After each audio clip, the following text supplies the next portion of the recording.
Hey, it's Elizabeth at Pearls of Wisdom, and today I thought we'd make some stew beef. I bought a value pack of beef. Now I like to get the Angus beef. It's USDA choice. The first thing I'm gonna do, I'm gonna rinse this meat off. Some people say you don't have to wash meat, but I like to wash it because I don't know if the person that cut it up washed their hands. Make it a little dry. All right, so then I'm gonna sprinkle it with some meat tenderizer. I'll put some garlic salt on it, some salt on it, and also some pepper. I'm gonna flour my meat, and you don't have to flour your meat if you don't want to. We're just gonna take our hands and move it around like this. And also, if you don't like this big a piece of meat, you can take your knife and cut it in two. I don't want that one that big. I'm gonna push this saute button to get it hot. I'm gonna put some olive oil in here. I'm gonna put some butter down in there. While my pot's heating up, I want to talk to you about how important a person is. The Bible says that God created you in your mother's womb. Now, what does that mean to create?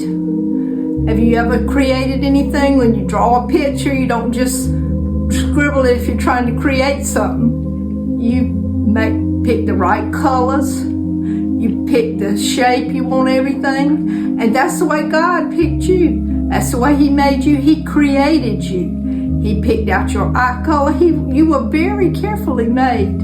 So be sure that you use your life for something for God and to make this world a better place, because He has a great plan for you. He created you especially.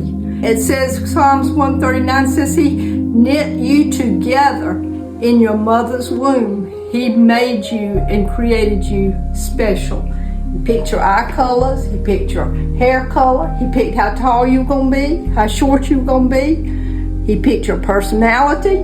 He did it all. I'll put this meat down in here. You can also cook it on the stove. I'm going to let it get brown. Okay, now what the meat I have left, I'm going to wrap it up in this saran wrap. This will be good in soup.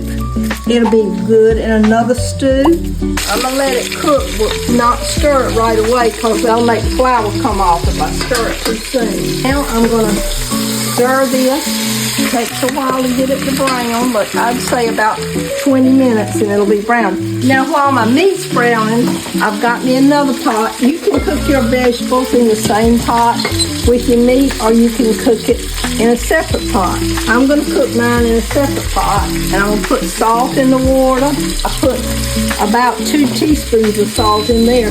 I'm going to put some beef broth in this water. I want my vegetables to be real good, so I'm going to put about 2 tablespoons of butter in here, and also a little bit of olive oil. The thing is, it takes longer for the meat to cook than it does for your veggies to cook. Got a little bit of stuff down there on the bottom that's going to make good gravy. Over here, I got the carrots already cut up. I'm going to put them in here. We got our potatoes over here. We peel them. You don't have to peel yours if you like potato peeling. If you peel your potatoes and you put them in a bowl of water, they will not turn brown. You can even leave them overnight in a bag of water if you're trying to get ready for something ahead of time and you want to have some potatoes to mash, or you can peel them. Fresh potatoes, peel them, put them either in a bowl of water or a bag of water, and put them in the refrigerator till you're ready to use them, and they will not turn brown. You leave them out, not in water. After you peel them, they'll turn brown and look ugly. Now I'll put a little bit of pepper in there with the veggies and let this start to boil. And now our meat is ready. Getting brown down there.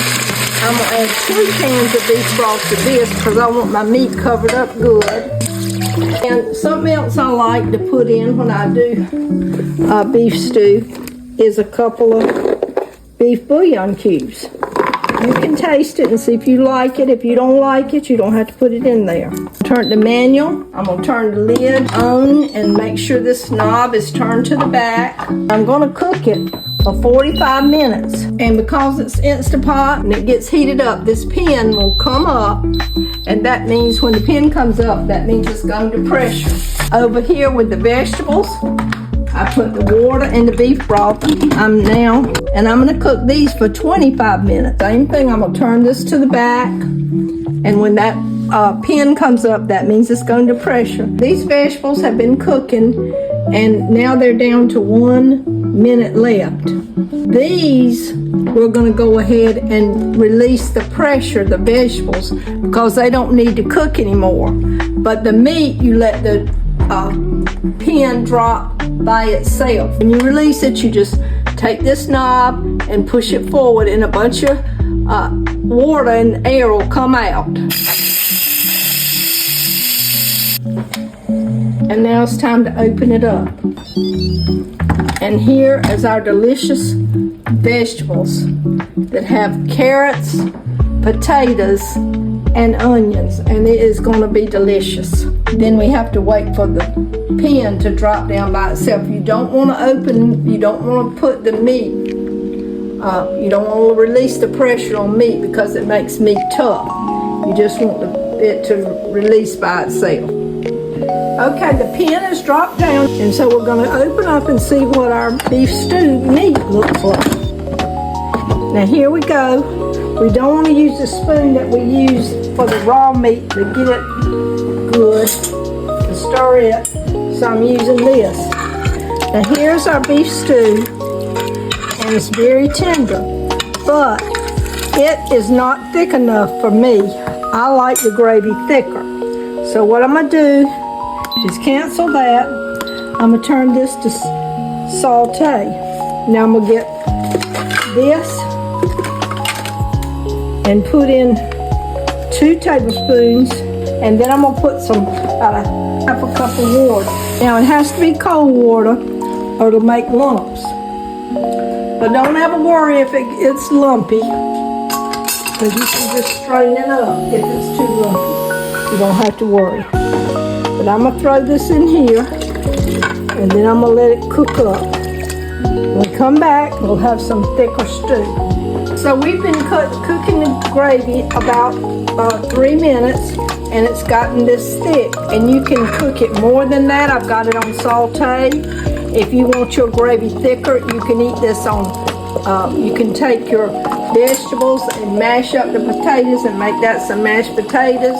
You can have you some rice with some gravy on it. And when we take it up, here's our plate of delicious food.